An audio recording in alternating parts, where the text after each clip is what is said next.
સર્વત્ર શ્રીકાર વરસાદ થઈ રહ્યો છે અને અષાઢમાં આખા ગુજરાતમાં મેઘરાજાએ જમાવટ કરી છે। અષાઢ ઘમઘમ ધરા ધમધમ બસ એવું જ દરેક જગ્યાએ દેખાઈ રહ્યું છે।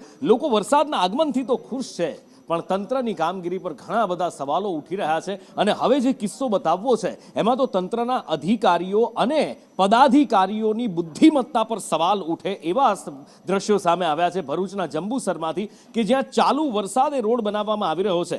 માન્યું કે સિમેન્ટ અને પાણીને એક બહુ સારું બોન્ડિંગ હોય છે, પણ જો ચાલુ વરસાદમાં પાણી ભરેલા ખાડામાં આવી રીતે સિમેન્ટ નાખવામાં આવે તો એ સિમેન્ટનું શું થાય, એ કેવી રીતે જામે, કદાચ એ સાયન્સ લોકો અત્યારે નગરપાલિકા પાસેથી પૂછવા માંગે છે, જાણવા માંગે છે। રફીક પાસેથી વિસ્તારથી જાણીએ કે આ બુદ્ધિનું દેવાળું કાઢવા પાછળનું કારણ શું। રફીક, નુપુર, આપણે વાત કરીએ તો જંબુસરમાં બપોર બાદ વરસાદની જમાવટ થઈ હતી અને ત્યારે જંબુસર ટંકારી ભાગોળથી એસટી ડેપો જે એક માથા સમાન દુખાવો હતો એ રોડનું હાલ નવીકરણનું કામ તો ચાલી રહ્યું છે, પરંતુ આ કોન્ટ્રાક્ટરને એટલી જલ્દી લાગી રહી છે કે તેને વરસાદમાં પણ આ રોડનું કામ ચાલુ કરવાની એક બેદરકારી દાખવી છે અને આ રોડનું કામ વરસાદમાં ચાલુ રાખ્યું છે।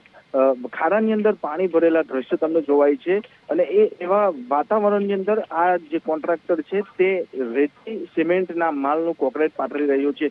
હવે આ વર્ષો જૂની જે સમસ્યા હતી એ આ જોતા પાણીની અંદર કામ કરવામાં આવી રહ્યું છે, તો આ રોડ ટકશે કે નહીં તેવા સવાલ ઉભા થયા છે।